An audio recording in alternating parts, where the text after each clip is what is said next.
ராஜி ரொம்ப வருத்தப்பட்டு உட்காந்துட்டு இருக்காங்க. மீனா இருந்துட்டு, "ராஜி வருத்தப்படாத. கதிர் ஊருக்கு வந்த பிறகு பேசிக்கலாம்" அப்படின்னு மீனா சொல்லிக்கிட்டு இருக்காங்க. இந்த நேரத்தில சுரேஷ் வர்றாங்க. "ராஜி, உன் ஹஸ்பண்ட் பேரு என்ன சொன்ன?" அப்படின்ட்டு கேட்குறாங்க. "கதிர். ஏன் கேட்குறீங்க?" அப்படின்ட்டு ராஜி கேட்டதும், "இல்ல இன்னைக்கு ஒருத்தவர ஆக்சிடென்ட்டா மீட் பண்ணேன். அவர் பேரும் கதிர் தான் சொன்னாரு. சிவகங்கை மாவட்டத்திலருந்து வந்திருக்கேன். அவங்க மாமனாருக்கு கேன்சர் ட்ரீட்மெண்ட் பண்றதுக்காக ஆப்ரேஷன் நடந்துச்சு. அதுக்காக மாத்திரை மருந்தெல்லாம் வாங்கிட்டு போறேன்லாம் சொல்லிக்கிட்டு இருந்தாங்க. அதனால தான் கேட்குறேன்" அப்படின்னு சுரேஷ் சொல்றாங்க.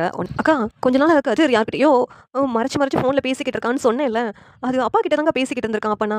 அப்பாவுக்கு தான் உடம்பு சரியில்ல போலுக்க. அத என்கிட்ட சொன்னா, நான் பயந்துருவேன்னு என்கிட்ட சொல்லாம மறைச்சிருந்திருக்கான். இப்ப யாருக்குமே சொல்லாம அப்பாவ இங்க ட்ரீட்மெண்ட்டுக்கு கூட்டு வந்திருக்கான் போலுக்க" அப்படின்ட்டு எங்க ராஜி சொல்லி வருத்தப்படுறாங்க. உடனே மீனா இருந்துகிட்டு, "அதெல்லாம் உங்க அப்பாவா இருக்காது ராஜி. வேற கதிரா கூட இருக்கலாம்ல" அப்படின்ட்டு மீனா ஆறுதல் சொல்றாங்க.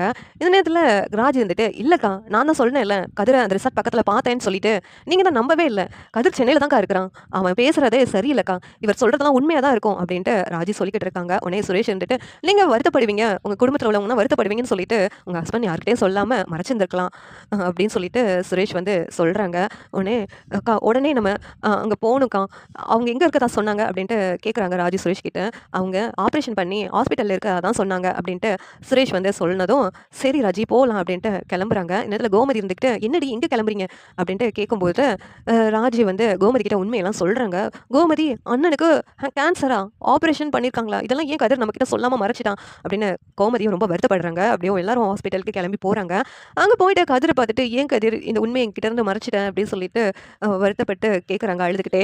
உடனேவும் கதிர் இருந்துகிட்டு, "ராஜி, இதெல்லாம் சொன்னா நீ எப்படி தாங்குவியோன்னு நெனச்சேன். இதெல்லாம் எப்படி உனக்கு தெரிஞ்சுச்சு?" அப்படின்ட்டு கதிர் கேட்குறாங்க. உடனே சுரேஷ் அங்க வந்து, "பிரதர், நான் தான் சொன்னேன். அவங்க நீங்க பேசலன்னு ரொம்ப வருத்தப்பட்டுட்டு இருந்தாங்க. அதனால தான் சொல்ல வேண்டியதாயிடுச்சு" அப்படின்ட்டு சுரேஷ் சொல்லிக்கிட்டு இருக்காங்க. "அப்பா எங்க கதிர்?" கோமதி இருந்துட்டு, "அண்ணன் எங்க?" அப்படின்ட்டு கேட்டுட்டு இருக்காங்க. "உள்ள தான் இருக்கிறாங்க. பயப்படுறதுக்கு எதுவும் இல்ல. ஆப்ரேஷன் நல்லபடியா முடிஞ்சுச்சு" அப்படின்ட்டு கதிர் சொன்னதும், "இதெல்லாம் உன் மனசுக்குள்ளேயே நீ போட்டுக்கிட்டே இருந்திருக்கல. எல்லார்கிட்டயும் சொன்னா எல்லாரும் வருத்தப்படுவாங்கன்னு சொல்லிட்டு" அப்படின்னு ராஜி கேட்குறாங்க. உடனே கதிர் வந்து ஒரு இன்னுமே சொல்லாம அமைதியா இருக்காங்க. "உன்ன நான் தப்பா நெனச்சுட்டேன் கதிர். என்ன மன்னிச்சுடு" அப்படின்ட்டு ராஜி மன்னிப்பு கேட்குறாங்க. உள்ள அவங்க அப்பாவ போய் பார்க்குறாங்க. பார்த்துட்டு அழுகுறாங்க. "இப்ப எப்படி இருக்க அண்ணே? பரவாயில்லையா?" அப்படின்ட்டு கோமதி கேட்குறாங்க. என் மருமகன் தான் என்ன அவ்வளோ தூரம் நம்பிக்கை குடுத்து பார்த்துக்கிட்டான். நான் இப்படி இருக்க காரணமே கதிர் தான்" அப்படின்னு சொல்லிட்டு கதிர ரொம்ப பெருமையா பேசிக்கிட்டு இருக்காங்க. உடனே கோமதிக்கும் ரொம்ப சந்தோஷமா இருக்கு. இந்த சீரியல் எப்படி இருந்தா நல்லா இருக்கும் நீங்க நினைக்கிறீங்கன்னு கமெண்ட் பண்ணுங்க. இந்த வீடியோ பிடிச்சிருந்தா லைக் பண்ணுங்க, ஷேர் பண்ணுங்க, சப்ஸ்கிரைப் பண்ணுங்க. Thank you.